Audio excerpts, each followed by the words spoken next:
Hello po mga ka-babies! It's another day and I just wanna share with you yung napagdaanan namin ni Cooper. Actually, this is the first time kasi na tumamlay and nagkalagnat. And ako din that time, tinamaan din ako ng flu. So I don't know kung nakuha niya sa akin kasi sabay talaga kami nagkasakit. Upon checking, ito yung nakita namin na most probably the cause of his fever. Ito yung tinatawag natin na arthritis, yung pamamaga ng testicle ng dog. It can also happen to human. Amoy din pala siya, parang may nana or pus. Anyway, nung nalaman ko na may lagnat siya, binilhan ko kaagad siya ng paracetamol. Meron siyang for cough and colds. Kasi inuubo din pala siya that time and talagang alam mo yung parang masusuka siya. Parang may bumabara sa lalamunan niya. And yung mata niya is pulang-pula. Talagang hahaltang halata na may fever siya. Since may vet naman doon sa pet shop, pinakita ko na lang din yung video or picture ng testicle ni Cooper. And according to that, may na-recommend siya sa akin na gamot. And tinanong lang din ako kung ilang kilo na yung dog ko. And gusto ko ding i-share sa inyo itong ginagawa ko sa tuwing may problem yung dogs ko. So, actually, sabi nila it's just for yung mga nalasa na dogs. But for me, it's really effective kasi ginamit ko na din siya dati dun sa dog namin na actually puppy, yung una-una puppy. Tapos, meron pala siyang cough. Matindi yung plema niya sa loob. So, nung pinainom ko siya nito, through syringe, lumabas lahat ng plema niya sa bibig tsaka sa ilong niya. So, it's really very effective. Second naman na instance is yung Belgian Malinois namin.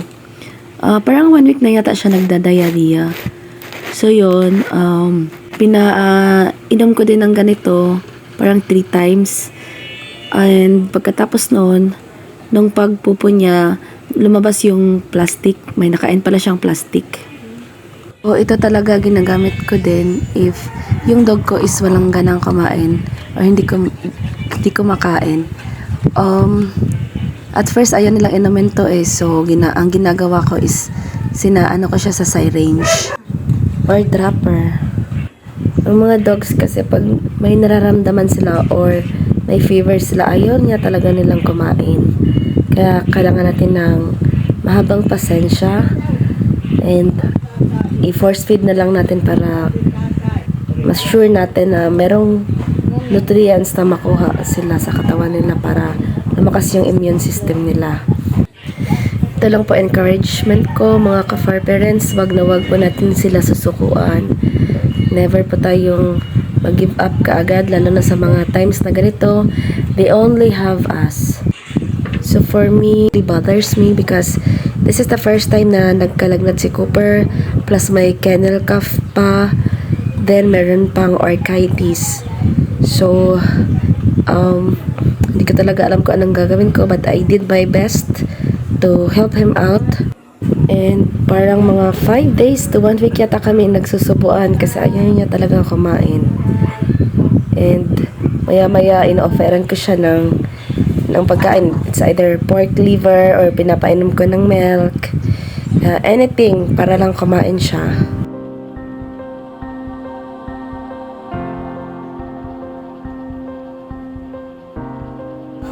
Kaya pala nakatali siya kasi sumusuksok siya doon sa lalim ng bed namin at nahirapan akong palabasin siya.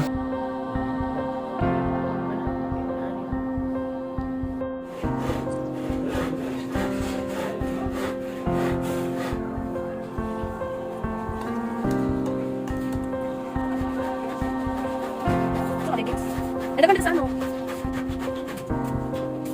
Meron pa. Dili lagi.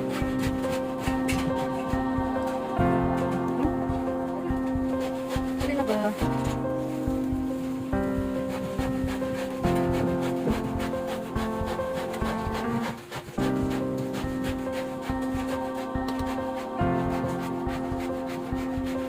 Yay! Yay!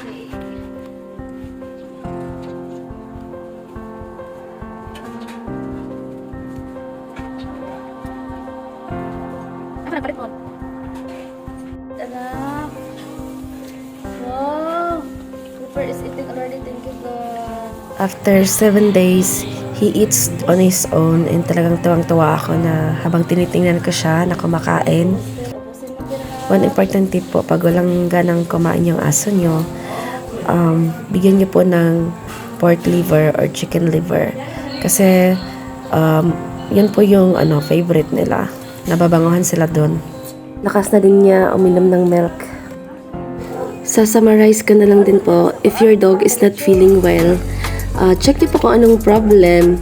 Kung wala naman kayo talagang budget for vet, you can first give them yung gamot na nabibili natin sa mga pet shops, and meron din ng mga pet shops na may mga vet sila, so you can take picture kung may mga visible signs kayo or kung ano yung i-describe nyo yung mga symptoms para mabigyan po kayo ng nararapat ng gamot.